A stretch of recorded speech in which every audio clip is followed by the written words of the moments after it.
عام طور پر جب ہمیں کوئی دنیا کی چیز ملتی ہے، مال ملتا ہے، نعمت ملتی ہے، تو ہر دیکھنے والا یہ سمجھتا ہے کہ جس کو یہ مال دنیا ملا ہے اس پر اللہ کا بڑا کرم ہے، اور اگر کسی سے مال کم ہو جائے، کسی پر بیماری آ جائے، کسی پہ مشکلات آ جائیں، تو سمجھتے ہیں اس کو اللہ نے اپنی پکڑ میں لے لیا ہے، اس کو اللہ نے ذلیل کر دیا۔ یہ فکر اور یہ سوچ قرآن کریم کی بتائی ہوئی رہنمائی کے مطابق غلط ہے۔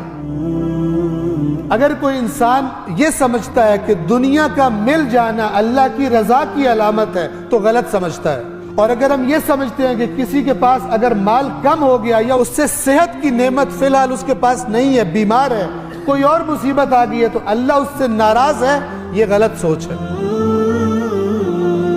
صحیح سوچ یہ ہے کہ چاہے نعمت ملے اور چاہے نعمت چھنے، دونوں حالتوں میں اللہ انسان کی آزمائش کرتا ہے، اس لیے کہ اللہ نے اپنی کتاب میں اس دنیا کی خلقت کا مقصد انسانوں کی آزمائش بتایا ہے۔ فرمایا الذی خلق الموت والحیات لیبلوکم ایکم احسن عملا، اس نے موت و حیات کا نظام خلق کیا کس لیے؟ تاکہ تمہیں آزمائے تم میں سے اچھا عمل، بہترین عمل کون کرتا ہے۔ اہل بیت اطہار نے بھی فارمولہ بتایا کہ اگر جاننا چاہتے ہو کہ یہ جو نعمت تمہارے پاس آئی ہے یہ اللہ کی نعمت ہے یا اللہ تم سے ناراض ہے، اللہ کا عذاب ہے، ہو سکتا ہے نعمت ملنا اللہ کی ناراضگی کی علامت ہو، تو فرمایا اگر جاننا چاہتے ہو تو پھر یہ دیکھو کہ جب یہ نعمت تمہارے پاس آئی ہے اللہ کی طرف تمہاری توجہ زیادہ ہو گئی ہے یا تمہاری توجہ میں کمی آئی ہے۔ اگر اس نعمت کے آنے سے تمہاری توجہ زیادہ ہوئی ہے تو سمجھو اللہ تم سے راضی ہے، اور اگر اس نعمت کے آنے سے تم اللہ کو بھول چکے ہو تو سمجھو یہ اللہ کا عذاب ہے، کیونکہ اس کے انجام میں تمہیں اللہ کا عذاب دیکھنا پڑے گا۔ اللہ سے دوری کا انجام عذاب ہے۔ اگر دنیا کی کوئی چیز تم سے چھن گئی ہے، صحت تم سے چھن گئی، مال تمہارا کم ہو گیا، تو نہ سمجھو اللہ ناراض ہے، بلکہ یہ دیکھو اس نعمت کے جانے سے اگر اللہ کی طرف تمہاری توجہ زیادہ ہو گئی ہے تو سمجھو کہ یہ اللہ کی نعمت ہے، اللہ چاہتا ہے کہ تمہاری توجہ اپنی طرف زیادہ کروائے۔ یہ وہ کرائیٹیریا ہے، یہ وہ فارمولہ ہے کہ جو اس کائنات کے بہترین ہادی اور رہنماؤں نے مجھے اور آپ کو بتایا ہے، لیکن افسوس کہ ہماری نگاہ وہی مادی نگاہ ہوتی ہے۔ کوئی چیز مل جائے دنیا کی ہم سمجھتے ہیں اللہ کا بڑا کرم ہے، کوئی چیز چھن جائے دنیا کی ہم سمجھتے ہیں اللہ ناراض ہے۔ قرآن کریم میں سورہ فجر میں خداوند عالم فرماتا ہے جب انسان کو اس کا رب، اس کا پروردگار اس طرح آزمائش کرتا ہے کہ اس کو نعمتیں دیتا ہے اور ان نعمتوں کے نتیجے میں اس کی معاشرے میں عزت بن جاتی ہے، اس کا مقام بن جاتا ہے، تو یہ ظاہر پر حکم لگانے والا، ظاہر کو دیکھ کر فیصلہ کرنے والا انسان یہ کہہ اٹھتا ہے ربی اکرمن، میرے رب نے مجھے بہت عزت بخشی ہے، بڑا اللہ کا کرم ہے میرے اوپر۔ لیکن تھی کیا؟ اذا ابتلاہ، جب اسے آزماتا ہے۔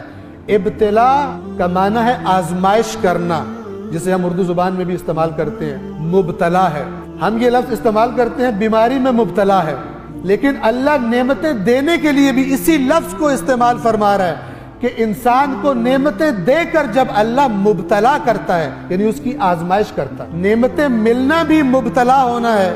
اور نعمتوں کا چھننا بھی مبتلا ہونا ہے، ہم صرف منفی معنی میں لیتے ہیں۔ پھر فرمایا وَأَمَّا إِذَا مَا ابْتَلَاهُ فَقَدَرَ عَلَيْهِ رِزْقَهُ، اور جب اللہ اس طرح آزمائش کرتا ہے کہ اپنے رزق کو انسان پر تنگ کر دیتا ہے فَيَقُولُ رَبِّي أَهَانَنِ، تو یہ انسان ظاہر پرست انسان کہنے لگتا ہے اللہ نے مجھے ذلیل کر دیا، اللہ نے مجھے رسوا کر دیا، اللہ نے مجھے خوار کر دیا۔ کلا، ہرگز ایسا نہیں ہے، ہرگز ایسا نہیں ہے کہ جس کو نعمتیں دی جا رہی ہیں اس پر اللہ کا کرم ہے۔ اس نگاہ کے رکھنے والے لوگ تھے جنہوں نے جب قارون کا مال دیکھا تھا تو سب خواہش کرنے لگے تھے کاش اللہ نے اتنا مال ہمیں بھی دیا ہوتا، اور جب اسی وقت اللہ نے قارون کو زمین میں دھسا دیا اس کے خزانوں سمیت تو کہنے لگے شکر ہے کہ ہم اس کی جگہ پر نہیں تھے۔ اسی طرح قیامت کے دن آج کی دنیا میں اگر قرآنی آنکھ سے اہل بیت کی بتائی ہوئی رہنمائی کے سائے میں دنیا کو نہ دیکھیں تو انسانوں کی عزت اور احترام کا کرائیٹیریا ان کا مال ہے، ان کا اقتدار ہے، ان کی طاقت ہے، اور اگر اللہ کے دیے ہوئے کرائیٹیریا سے دنیا کو دیکھا جائے، انسانوں کو دیکھا جائے تو ان اکرمکم عند اللہ اتقاکم، تمہارے درمیان زیادہ عزت والا، زیادہ اکرام و احترام والا وہ ہے کہ جس کا تقوی زیادہ ہے۔ بس توجہ فرمائیے، نہ سمجھیے اس دنیا کو اس طرح سے کہ جیسے ہم اسی مادی چیزوں کے پیچھے دوڑ دوڑ کر ہر چیز کا فیصلہ مادی کمی یا مادی زیادتی کی بنا پر کرتے ہیں۔ اپنی نگاہ کو مادیات سے ہٹا کر اور اللہ کے رسول کی اس دعا کے پیغام کو سمجھتے ہوئے کہ پروردگارہ مجھے چیزوں کو ان کی حقیقی شکل میں دکھا، تو پھر ہو سکتا ہے اور پھر ہی ہوگا کہ جو چیز ہمارے لیے نقصان دہ ہو، وہ جتنی بھی ہمیں اپنی طرف کھینچ رہی ہو، جتنی بھی خوبصورت ہو، ہمیں اچھی نہیں لگے گی، اس کی طرف نہیں جائیں گے۔ اور کوئی چیز جتنی بھی ظاہری طور پر ہمیں اچھی نہ لگ رہی ہو، وہ بصیرت ہمیں دکھا دے گی کہ یہ چیز تمہارے لیے حقیقت میں اچھی ہے، اس کو حاصل کرنے کی طرف جائیں گے۔